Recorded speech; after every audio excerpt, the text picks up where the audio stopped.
Welcome to the next module of the Freedom Ticket. This is the one everybody wants to know about because it's how much money do I need to actually start this business? It's the number one question I get. What do I need to actually start selling on Amazon? How much cash do I need? How do I budget? How do I figure out the fees and how much profit am I going to actually make? So that's what we're going to talk about right now. There is no fixed amount of money that you actually need to start selling on Amazon. You could start with a few $100. You could start with 500, 1,000, 20,000, 100,000. There is no fixed number or minimum number, but the more you have, the better your chance of growing quickly and the better your chance of success. If you start with $500, you're going to be pretty limited in what you can do. And you might be able to take that $500, turn it into 600, turn the 600 into 800, and over time, slowly grow that up. But if you start with $5,000 or $10,000 or $20,000, you're going to have a much more options on what you can sell, and you're going to have a lot more flexibility in the direction you go and how fast you grow. So I recommend you start with a minimum of $5,000, absolute minimum. If you can do 10 to 20, that's way better. But 5,000 I would not consider selling on Amazon really. Especially if you're in the Western world for less than a $5,000 investment. It's just not going to be probably worth your time. And it's going to be very difficult. Now, you'll hear stories out there of people on YouTube and different places that say, oh, I started with $100 and now I'm doing $20 million a year on Amazon. That's BS. They might have started with $100, but they don't tell you that they put some stuff on their credit card. They don't tell you that 2 weeks later their rich uncle gave them a bunch of money. Those are stories that are pure BS. There's more to the story than that, so don't believe that stuff. It doesn't happen. You might start with $100 selling arbitrage and buying stuff at the dollar store and flipping it, and maybe you slowly built that up over time. So they'll say I started with $100, now I'm doing 20 million, but they don't tell you the full story. So be careful of those kinds of things when you hear that. It also depends on what your goal is. If you're trying to make a living off of this, or you're just trying to make a side hustle. It'll depend on how much money you need as well. But the number one thing when you're sourcing products, and we talked about that in the last module of how to find and source products, is going after products that you can actually afford to do. A lot of times using the tools like X-Ray and Black Box, you'll find opportunities and they look great, but you actually can't afford to do them because you're not coming into this with enough of an investment. So the rule of thumb that I go with is a 2.5. So if I've got $10,000 to invest in this business, and that's what I'm starting with, your product that you source should be no more than $4,000 landed cost. What does that landed cost mean? What's that mean? So I take the $10,000 I have to invest, I divide it by 2.5. That's $4,000. So the cost of my manufacturing of the product, plus the cost of the shipping, plus the cost of the taxes and anything else I've got to pay to my freight forwarder, all those costs to get it to the United States, to get it from the factory to Amazon, are what's called the landed cost. It doesn't include your fixed costs, like the cost of a mold or the cost of creating the packaging or paying your designer. These are the actual variable manufacturing costs. That's called landed costs. When you add all those up together, and that needs to not be more than $4,000. So what does that mean? That means that if you've got $4,000 out of your $10,000 you're going to use on this first order, what kind of product can you actually look for to search?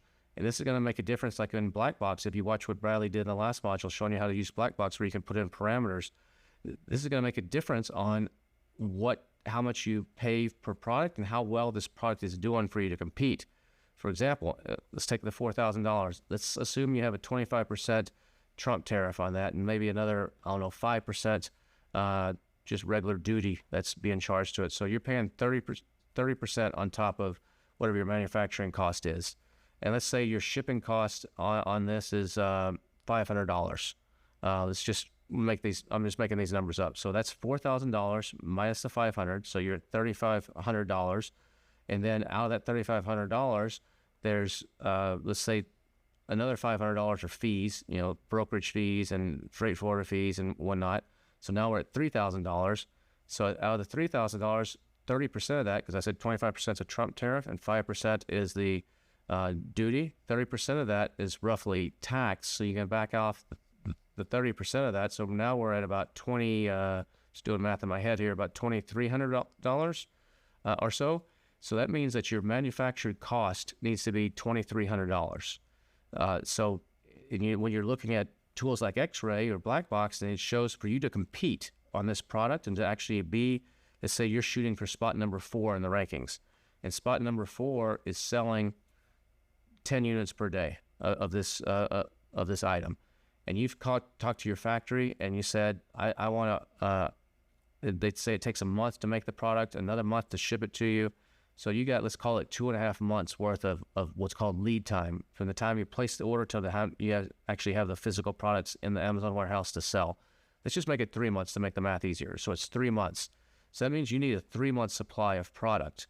So you've got the $2,300 and you need a 3-month supply selling $10 a day. So, I'm sorry, not $10, 10 units a day. So that's basically 300 units per month, or 900 units. So that's basically an order, like we said earlier, of 1,000 units. So let's just call it 1,000 units to account for some that you're going to use for promotion and giveaways and samples and stuff. So that's 1,000 units.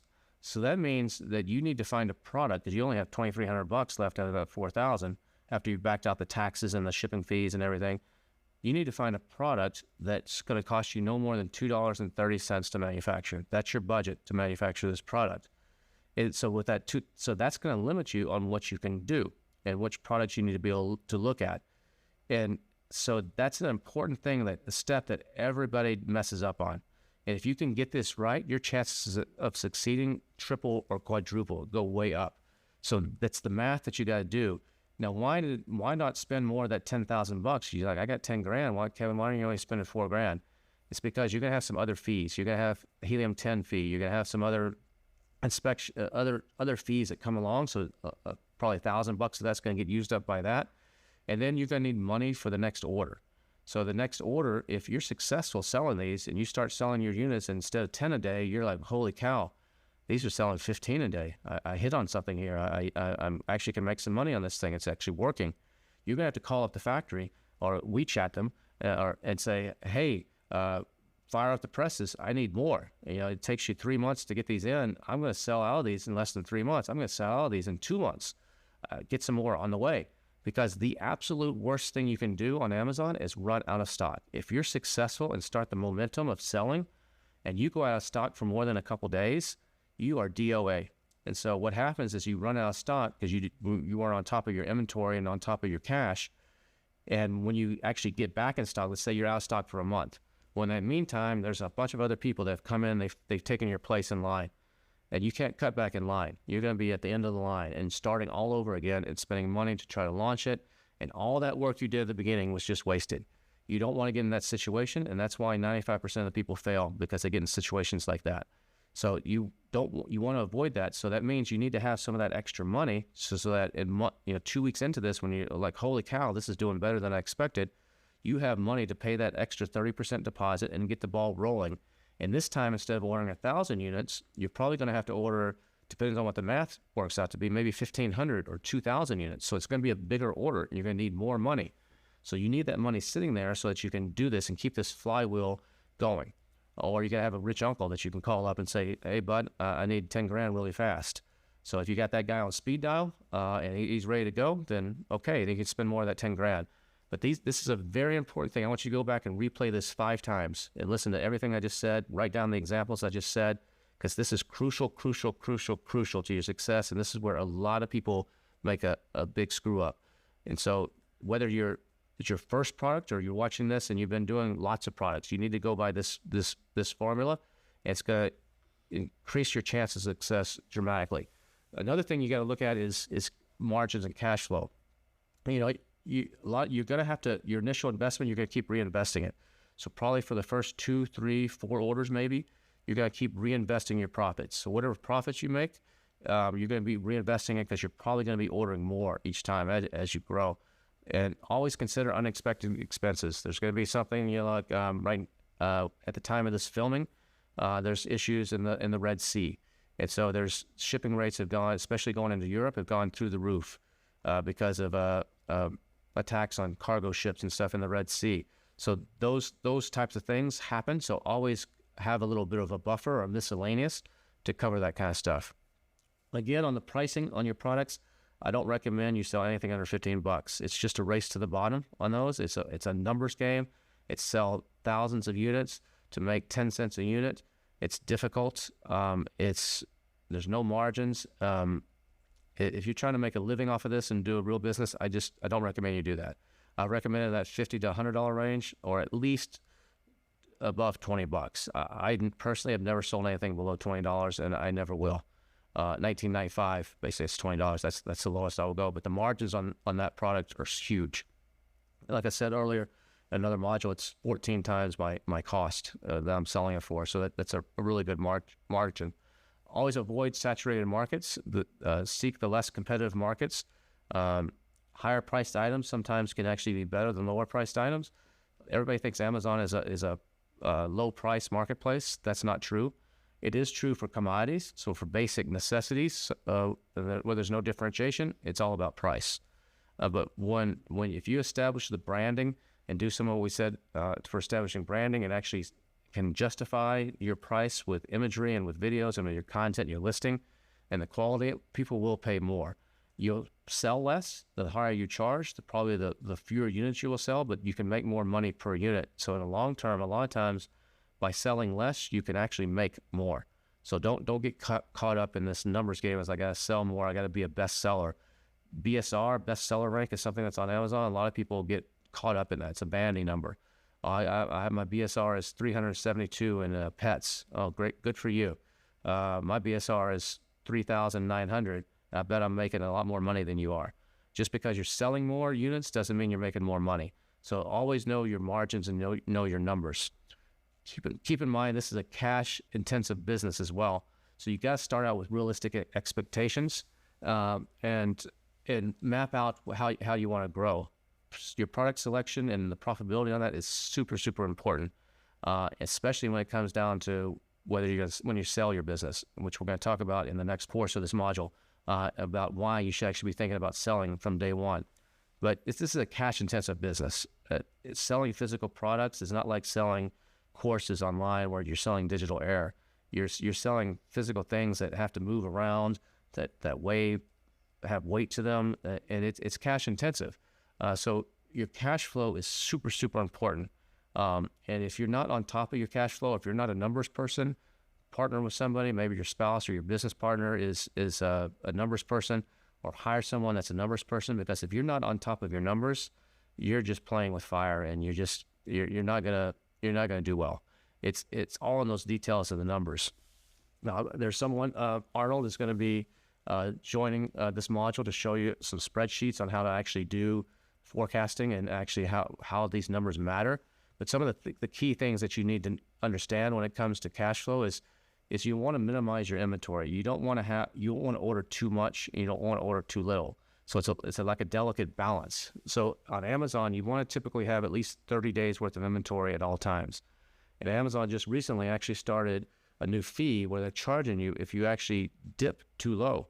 So if your inventory levels go too low, beyond below certain thresholds, they're actually charging you a penalty, because Amazon knows that when you ship it in, it costs them more money. They got to rush a bunch of them around to their distribution centers. When you send it in, they got to rush them around. It's costing them money. So they're trying to encourage sellers to get on top of your inventory.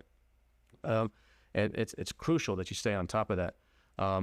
Amazon fees can add up. Your storage fees can add up based on the size of your item, how many units you have in there. If you have them in the fourth quarter, it costs a lot more than if you have them the rest of the year. They charge a surcharge for the fourth quarter.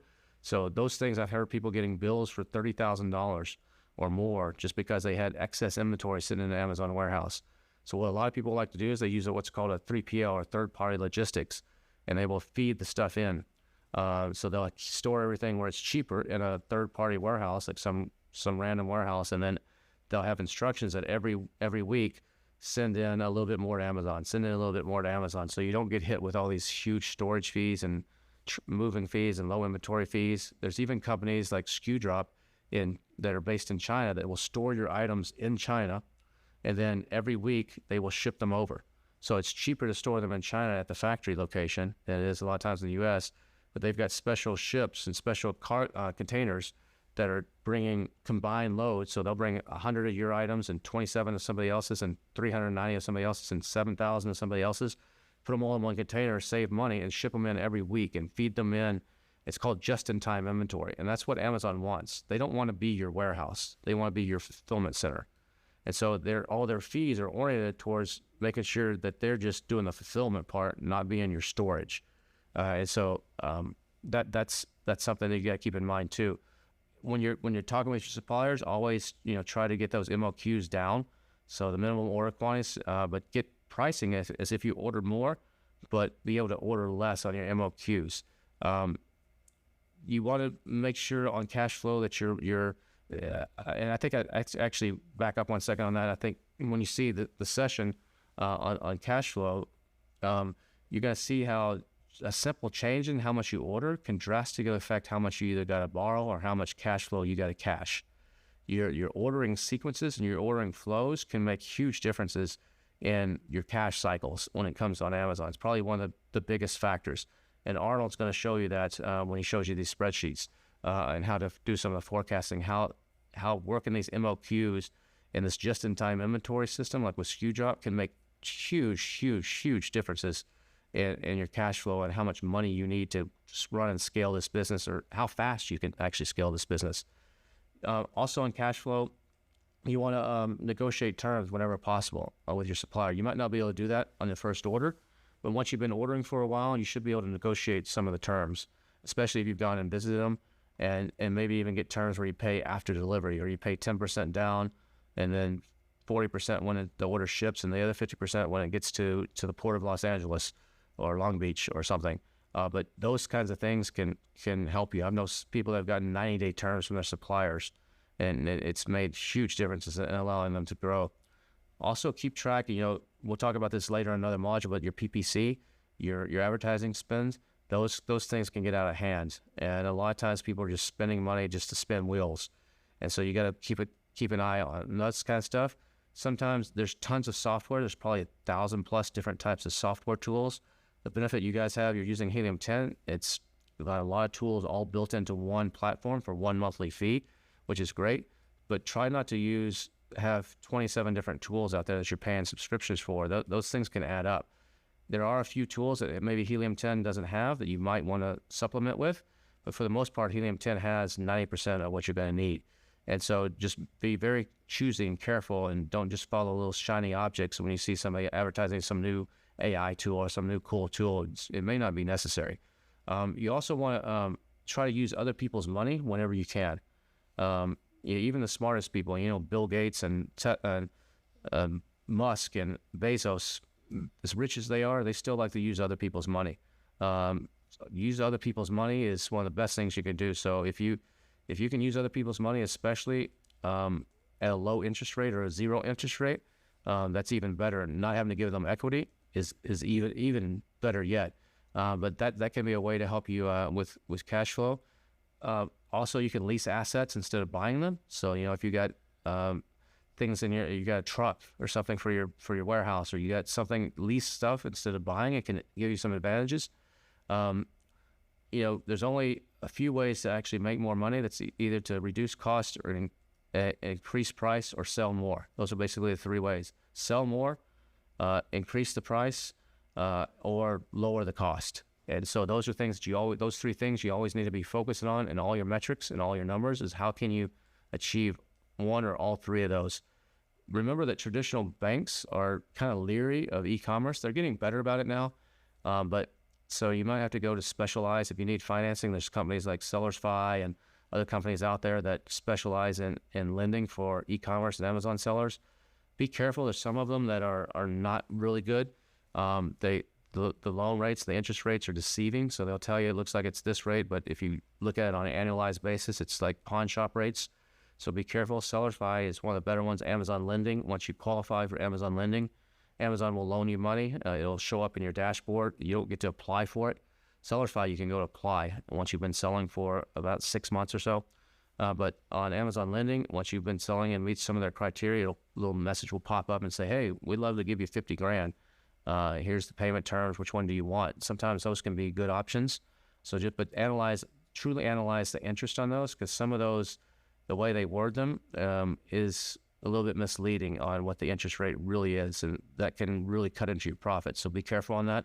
Typically, to get a loan, you're going to need to be at least 3 months, a lot of times 6 months in business. You're going to need to have a credit score in the U.S., a personal credit score, probably 620 or higher. You're going to need maybe you might even have to personally guarantee it. I try to avoid that if possible. But sometimes since you're a small business, you might have to personally guarantee it or put up some assets, but avoid that whenever possible. You can also use credit cards for cash flow. If there's suppliers, there's a company called Melio, MELIO.com, where you can actually use your credit card to pay your supplier. They don't take a credit card, but you can use your credit. Melio charges like a 3% fee to do this, but sometimes that can be better than taking a loan or some of the other options, and then they will charge your credit card and then pay the supplier via wire transfer. There's also credit cards, like if you have good credit in the U.S., you can go to bankrate.com and you can sign up for 0% interest credit cards that maybe have 0% interest for 18 months or balance transfer fees. So there's lots of ways to actually generate some cash, especially if you have decent credit in the U.S.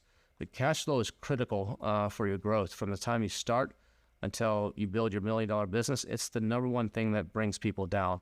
It is managing the cash flow. And you're going to start, if you're successful, you're going to start dealing with big numbers. So you're going to deal with probably bigger numbers than you ever dealt with in your life. You're going to have deposits coming in of hundreds of thousands of dollars every 2 weeks from Amazon. And it's going to be like, wow, this is a lot of money. How to manage this? You got to get a grip on this. It's crucial for success. Some of the biggest factors are your gross profit margin, your growth rate, and your inventory cycle. So your gross profit margin is basically after you take all expenses away, what are you left with? What are you reporting on your taxes as the gross profit for the business after you've paid yourself?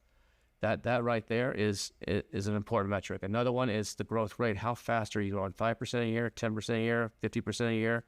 And then your inventory cycle means how often do you turn over your inventory? Stores like Walmart, the retail stores, they turn over their inventory 8.3 times on average per year. So it means every month and a half or so, the whole inventory is basically, at least on paper, is cycling through, and they're selling through it. Some things might sit there for 4 months, but on average, every month and a half, everything is cycling through and they're replacing it. You want to get to a better inventory return, inventory turns. The higher that number, the better, because it means that you got cash coming in, and cash flow and the cash cycle is critical. It's not so much what you show. You can show a profit on your balance sheet, on your P&L, but that doesn't mean that you're a healthy business because you may have cash flow issues. So cash flow is number one. Fast growth requires working capital. So you either have to have really good terms from your supplier, you got to have access to money, or you got to have money yourself, or you got to be generating such high profit margins that you can self-sustain and float that cash flow. Typical margins are about 20 to 30%. So you want to have between 20 and 30% is what you want to be shooting for as your gross profit margin. When you're starting out, you're going to be really focused on profit accumulation, not expansion. Some people expand too fast. They get over their skis.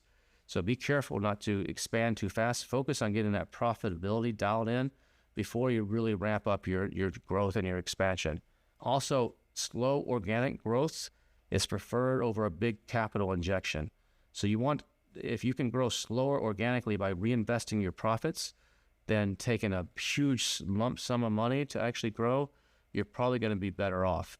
And it's a little bit slower, but it's probably going to, in the end, make you more money. There's typically some stages when you're starting your Amazon business of the growth. You're basically initially when you're starting phase, your beginning phase, and then you're establishing a base. You're establishing, okay, now I've started and kind of figure out what works. These are the base numbers. So you have a baseline, and then once you get past the baseline, you're in a growth phase. And then once you pass the growth phase of really doubling down on that baseline and kind of maximizing it, then you're in expand. How do we expand this into other markets, other other marketplaces or other product lines. But all this growth is tied to your cash flow and your access to capital. So this is a lot of people in this business are doing 10 million, $100 million a year, and some of them don't have two nickels to rub together because they're not managing their cash flow. It's constantly in, constantly out, and they can't get a grip on it. Some of the biggest companies in this space have gone under that everybody thought were examples of really good companies. There's one in Brooklyn a few years ago that went under, that was doing hundreds of millions of dollars a year on Amazon, and they couldn't manage their cash flow right in their inventory cycles. It was just this mismanaged. It will kill you really, really fast. The ways to get money, like I said, you got a rich uncle, you have your own money set aside, you have Amazon lending, you have some outside banks, SBA loans in some cases, credit cards, or getting better terms from your suppliers are some of the best ways to get money. And when you're selling on Amazon, there's a bunch of fees you need to be aware of that Amazon's going to be charging you. Remember I said earlier that FBA is the preferred method, and the FBA fees, fulfilled by Amazon fees, are as high as they may sound. They're actually not bad because you're going to struggle to actually ship items yourself and fulfill them yourself for those same fees. But Amazon typically takes about a 15% commission as their base commission, and then they charge you a per unit fulfillment fee. And that will range depending on the size, the weight, the dimensions of the item. They have a whole bunch of classifications you can see on the Amazon website that show you a breakdown. One of the things to keep in mind is when you're doing your product sourcing and development, one slight change in the size of a package can make a huge difference in those fees. So if you're able to condense the package, sometimes as much by a half an inch, you're able to shave off half an inch on the size of the package, it can make a huge difference in your profitability and the fees that Amazon charge you. So get engineering the sizing of your packaging to fit within those fees, and you got to include the box that Amazon puts it in as part of that sizing. You got to add in the weight of that box too, which adds about 4 ounces typically on average. You got to factor those things in. Those are critical things. So engineering that, and that's why you see a lot of times when you buy something, it's in 27 parts and it's in a little small box, and you got to open it up and you got to build the thing yourself in your house. It's because they're engineering it down to get to the smallest possible package to save money, and you got to keep that stuff in mind. Millimeters can make a difference in the cost. Amazon has, when you first set up an account, they may set some storage limits for you. Depends on the account. Sometimes it's 1,000 units, sometimes it's 3,000 units, sometimes it's more, but you may not be able to just ship in as much as you want. And then over time, Amazon kind of analyzes how much you're selling, and they will adjust those numbers based on your sales volume. So it's not always unlimited storage. Some older accounts have unlimited storage, but most newer accounts don't have unlimited storage. So you may have you may hit some thresholds there or some limits. You can always ask for them to increase those if you're selling really well. But that's something to keep in mind. When you ship into Amazon, Amazon has preferred rates with like UPS and with trucks, like LTL trucks, less than truckload or full truckloads. You can pay to ship it in yourself on your own accounts, but a lot of times Amazon's fees are so low that it's better just to use Amazon's preferred shipping and let Amazon deduct that from your costs. So I can ship a box of like one of my calendars for $8.50 into Amazon. If I use my own UPS account to ship that, it would cost me like $16. So take advantage of those kinds of things. Keep in mind that there's storage fees. Amazon has monthly storage fees and they have long-term storage fees. So if something is, a bunch of units are stuck in the warehouse and not moving, you're going to get hit with a massive fee for Amazon just collecting dust for you in their warehouse. So you want to make sure you get rid of stuff, either liquidate it if something's not selling, donate it if something's not selling, or put it on sale, do lightning deals or some of the deals. Amazon, when you go to ship into Amazon too, whether it's the preferred rates or you're shipping it yourself, they'll oftentimes tell you to ship to multiple places, or they'll give you an option to ship to one place for an extra fee. But they're in the process of constantly changing this, and so you got to stay on top of how these fees work, whether you ship into one or you ship into multiple, and Amazon's going to more of a regional distribution network. It used to be they had what's called cross docks, and you'd ship into one like a cross dock, and these didn't store anything. They'd just basically be kind of internal Amazon distribution centers, and then they would feed it out.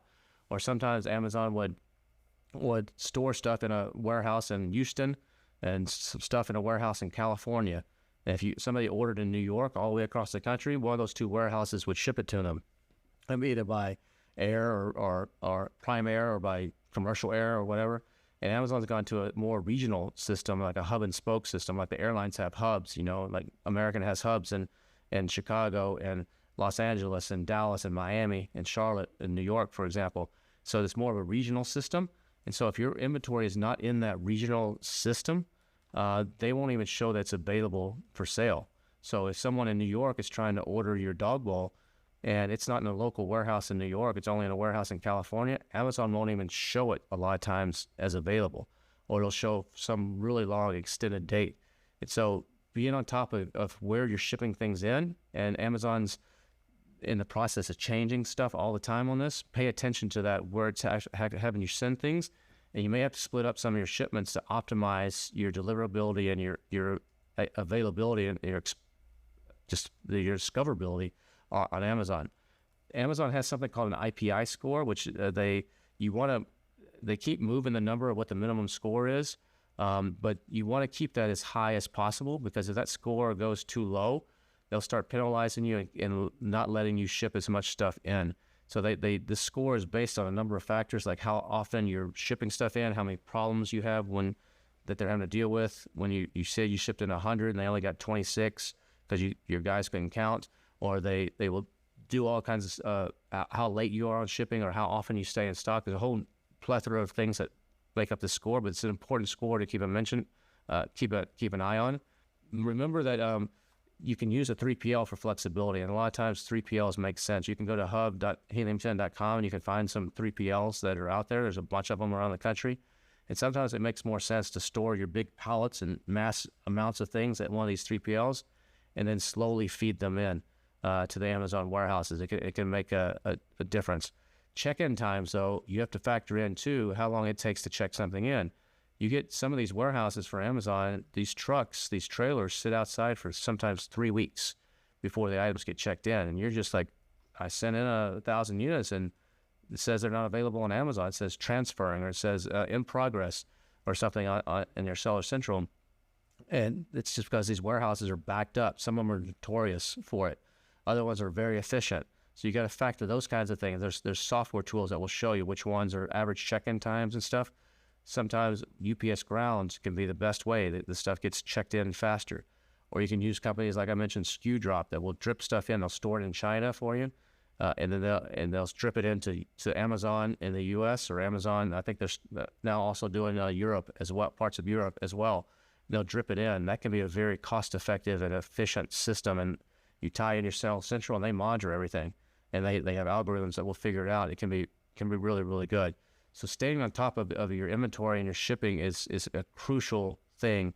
And knowing lead times, Christmas time, you get really heavy. A lot of times they'll say if you want stuff for Black Friday or Cyber Monday, which is typically the third, fourth week of November, you got to have inventory in by, Amazon will announce it, but by November 1st, the latest. It's got to be actually checked in, sometimes even sooner than that. If you don't, you risk a chance of customers not being able to order your items. When you look into your inventory on Amazon and Seller Central, they'll classify it in several different classifications. They'll say in stock, which means it's available and ready to ship to a customer right then. They'll also sometimes say processing, which means they're in the middle of counting it, opening up your boxes and sorting it out with the robots and putting it in its place. Other times they'll say transferring, and that means they're moving it from one warehouse to another. Maybe you send in 50 units to the Dallas warehouse. And all of Amazon's warehouses, by the way, are airport codes. So it's the same as the local airport codes. So it's DFW3 or something for Dallas. And maybe they got 50 units, but Amazon's algorithm has figured out that we don't need to keep all 50 units in Dallas. We need to send 6 of them to College Station, 7 of them to Austin, 15 of them to Corpus Christi, and 3 of them to El Paso. So they'll put them on their own trucks and move stuff around to get it closer to the customer based on their algorithm. That's when it's transferring. And when that happens, if a lot of your inventory gets stuck in that state because you got behind in shipping it in, then when the customer goes on, instead of it saying delivers in a day or two, it'll say delivers next week, or it'll have some future date. And that can hurt your conversion rates because customers are like, it says it's instead of coming tomorrow, it's going to come in 4 days. I'll just order somebody else's product instead that's going to be here tomorrow because I need it tomorrow because I'm going on vacation or something. So those are are things that you got to keep in mind when it comes to inventory. It's a lot of hats you got to wear here, a lot of things you got to think about, but I know you can do it, and we're just getting started. So let's talk about in the next module how to actually prepare your business to sell it.